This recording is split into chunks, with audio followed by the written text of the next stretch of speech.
जी हाँ दोस्तों, ये बात थी साल 1949 की। भारत आज़ादी के युग में कदम रख रहा था।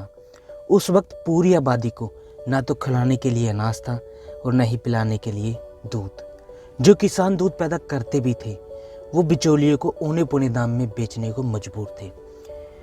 ये परिस्थितियाँ गुजरात में काम करने वाले एक युवक को बेचैन कर रही थी, जिसका नाम था डॉक्टर वर्गीज कुरियन। गुजरात के आनंद में पोल्सन नाम की एक डेयरी कंपनी चलती थी। इलाके में एक ही कंपनी होने की वजह से किसान औने पौने दाम पर अपना दूध इसे बेचने को मजबूर थे, जबकि पोल्सन मुंबई में दूध की सप्लाई करके बड़ा मुनाफा कमाती थी। ये कंपनी ब्रिटिश आर्मी को भी दूध की सप्लाई करती थी। किसानों के प्रतिनिधि तिरुभुवन दास पटेल अपनी समस्या लेकर सरदार वल्लभ भाई पटेल के पास गए तो उन्होंने एक कोऑपरेटिव संस्था बनाने का सुझाव दिया और आखिरकार 14 दिसंबर 1946 को Kheda district milk products unit limited की शुरुआत हुई। इस सोसाइटी के बनने से बिचौलिया हट गए और किसानों की आमदनी में सुधार हुआ। वो साल था 1950 का, जब तिरुभुवन दास पटेल ने इस सोसाइटी की जिम्मेदारी देश के एक बेहतरीन डॉक्टर वर्गीज कुरियन को सौंपी। जब तिरुभुवन दास पटेल किसानों को जोड़कर कई अन्य सोसाइटी बनाने में लगे हुए थे, तब डॉक्टर कुरियन इस कॉरपोरेशन को मजबूत करने में जुटे हुए थे। उन्हें कोऑपरेटिव चलाने के लिए एक टेक्निकल मैन की आवश्यकता थी, जो कि एच.एम. दलाया के आने से पूरी हुई। 1955 में जब कॉरपोरेशन का नाम चुनने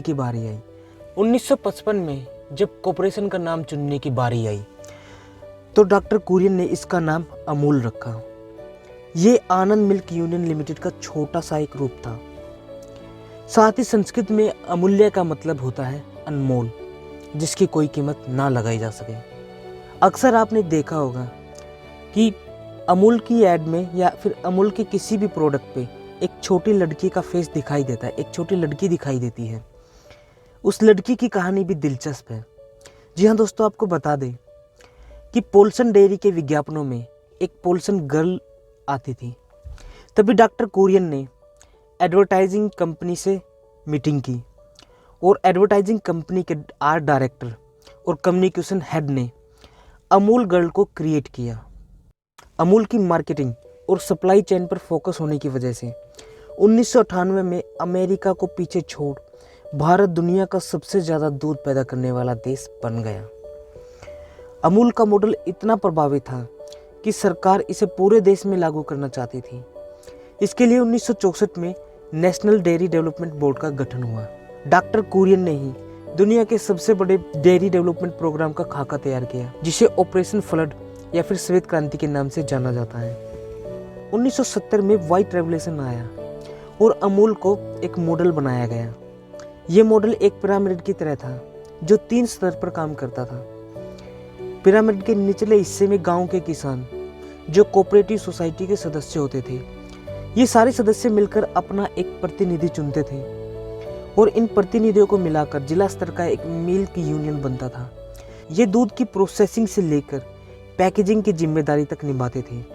ये यूनियन दूध और दूध से बने प्रोडक्ट को राज्य स्तर के मिल्क फेडरेशन को बेचता है। यहाँ सबसे इम्पोर्टेंट फैक्टर ये है कि किसान और मार्केट के बीच में कोई भी मिडिल मैन नहीं है। 1990 के आखिर में अमूल ने कई प्रोडक्ट लॉन्च किए, लेकिन वो फेल साबित होने लगे। 50 साल तक अमूल को टॉप पर रखने वाले मिल्कमैन की लोकप्रियता घटने लगी। 2006 में डॉक्टर कुरियन ने चेयरमैन पद छोड़ दिया। 2010 से 2015 के बीच अमूल ने 21% की ग्रोथ रेट दर्ज की, जिसका टर्नओवर 8,005 करोड़ से बढ़कर 20,733 करोड़ तक पहुंच गया था। आपदा में अवसर का सही मायने में पालन अमूल ने किया। उसने लोगों की जरूरत को ध्यान में रखते हुए 2000 की पहली तिमाही में 33 नए प्रोडक्ट लॉन्च किए, जब देश लॉकडाउन से जूझ रहा था। सप्लाई में बाधा न आए, इसके लिए अमूल ने कामगारों को 100 से 125 रुपये ज़्यादा दिए और जो डिस्ट्रीब्यूटर थे उनको 35 पैसे प्रति लीटर बोनस दिया गया। डेयरी प्लांट के अंदर कामगारों को रखने की व्यवस्था की गई और उन्हें खाने और रहने का मौका दिया गया। अमूल ने कोरोना महामारी और लॉकडाउन में 20% की ग्रोथ दर्ज की थी। 2021 में अमूल एक नए दशक में प्रवेश कर चुका था। 1940 में 247 लीटर से दूध शुरू करने वाला अमूल आज रोजाना 2.33 करोड़ लीटर तक दूध का प्रोडक्शन करता है। सो दोस्तों, आज की इस वीडियो में इतना ही। उम्मीद करूंगा ये वीडियो आप लोगों को जरूर पसंद आई होगी। यदि दोस्तों ये वीडियो पसंद आई हो तो प्लीज़ वीडियो को लाइक करें, शेयर करें और चैनल को सब्सक्राइब करना ना भूलें।